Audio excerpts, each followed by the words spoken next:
Hi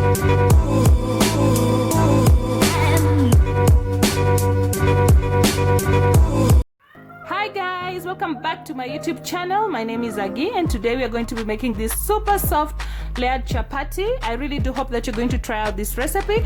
I made a video on soft layered chapati. It's down in the description box below.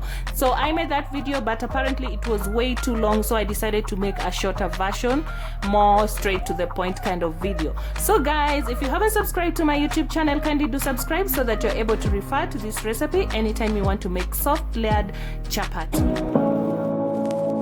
Say what you wanna say to me now. So you're going to need 6 cups of wheat flour,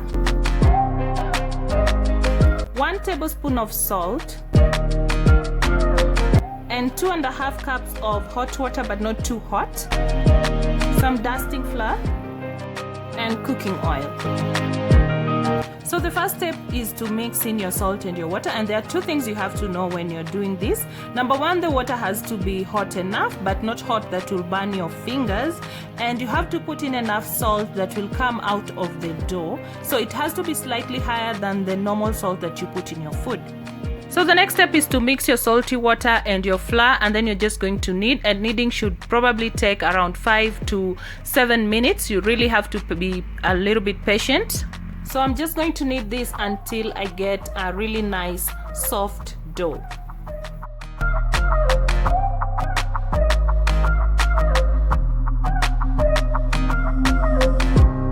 So when I finish kneading, you're going to notice that I haven't used all the water.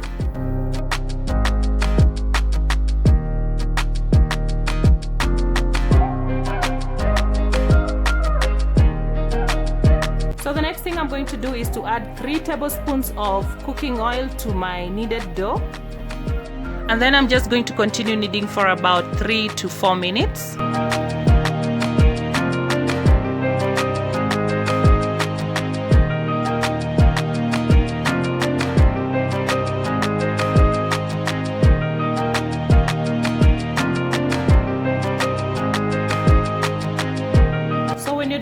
This is how your dough should look like. As you can see, it's really nice and soft.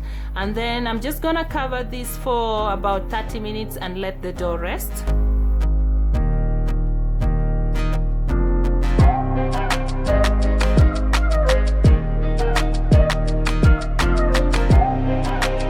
So after 30 minutes, this is how your dough is going to look like. It's really nice and soft and really easy to roll and work with. And the next step is just to transfer it onto a clean surface which is properly dusted with flour.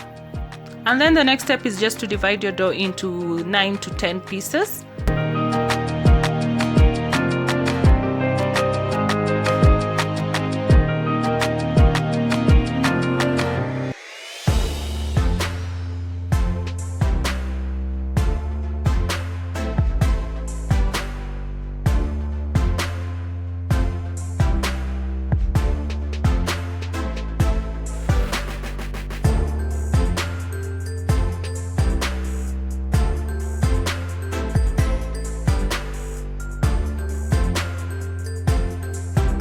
So the next thing I'm going to do is to make small balls out of the dough cutouts.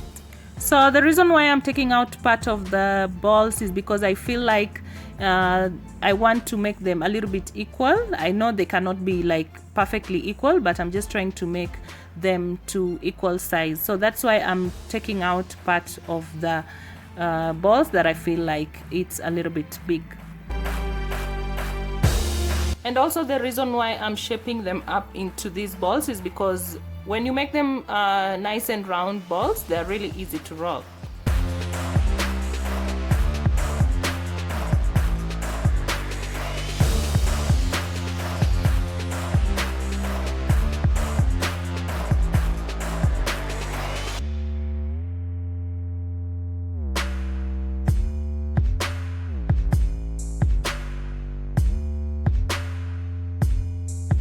So for this next step, you're going to need cooking oil, and I'm just going to roll the balls into circles, and then I'm just going to apply a little bit of cooking oil, probably a tablespoon, and then I'm going to roll them out as I'm going to show you in the video.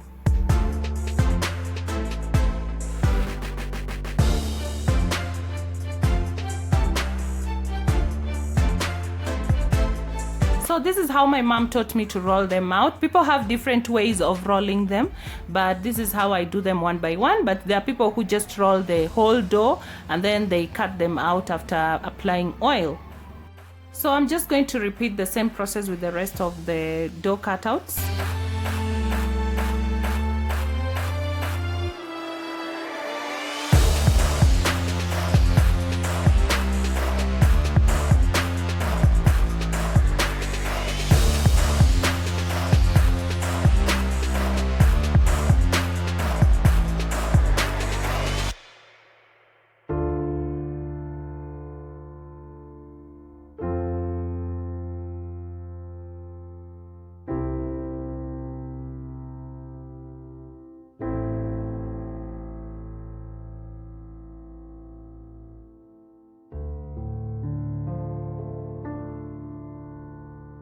So the next thing I'm going to do is take a clean bowl, and then I'm going to place my dough, and then I'm going to cover for probably 20 minutes, and this will make the dough really easy to roll.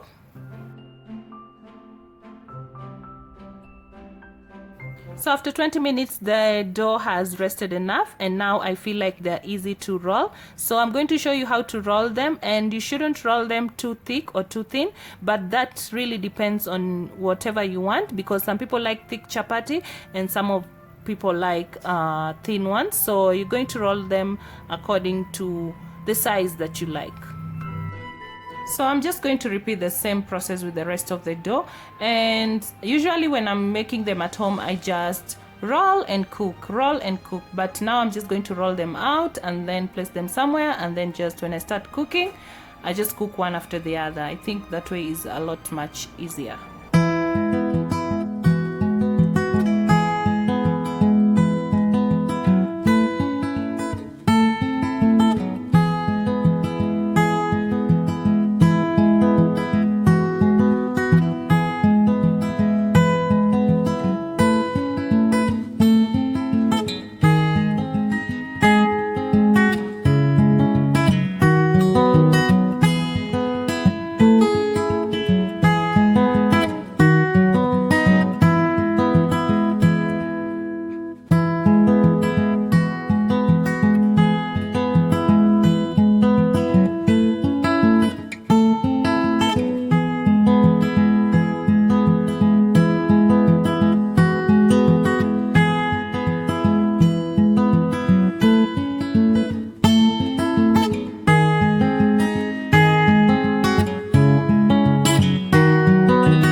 Step is to place your pan on fire and then just heat, and then when the pan is well heated you're going to place your chapati, and when one side is browned you're going to flip it over so that you apply your oil as I'm doing in the video. So just apply oil, and you don't want to apply a lot of oil, just enough.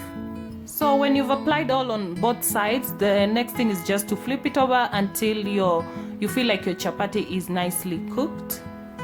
So if you want to know if your chapati is well cooked, for probably if you're watching this video it's your first time, your chapati really has to have like a lot of those brown dots. So to achieve this you're going to be rotating your chapati, you keep flipping, you keep rubbing, and rubbing really helps a lot, and that way you're able to achieve a really nice brown chapati. And also you need enough heat to cook your chapati. If you cook under low heat, your chapatis are just going to dry out. So as you can see, ours is nicely done. We're going to take it out of the pan and just place it in a bowl. So our chapatis are ready. As you can see, they're nice and soft, and you can serve this with some curry of your choice. You can serve this with bean stew, meat stew, whatever works for you, or you can just have this with a cup of tea. Whatever you want, whatever works for you. For me, I love my chapati with beans, and I really do hope that this video is really helpful to you, and kindly hit the subscribe button. Don't forget to share with your friends, and also give the video a thumbs up, and I'll see you guys in my next video. Say what you wanna say.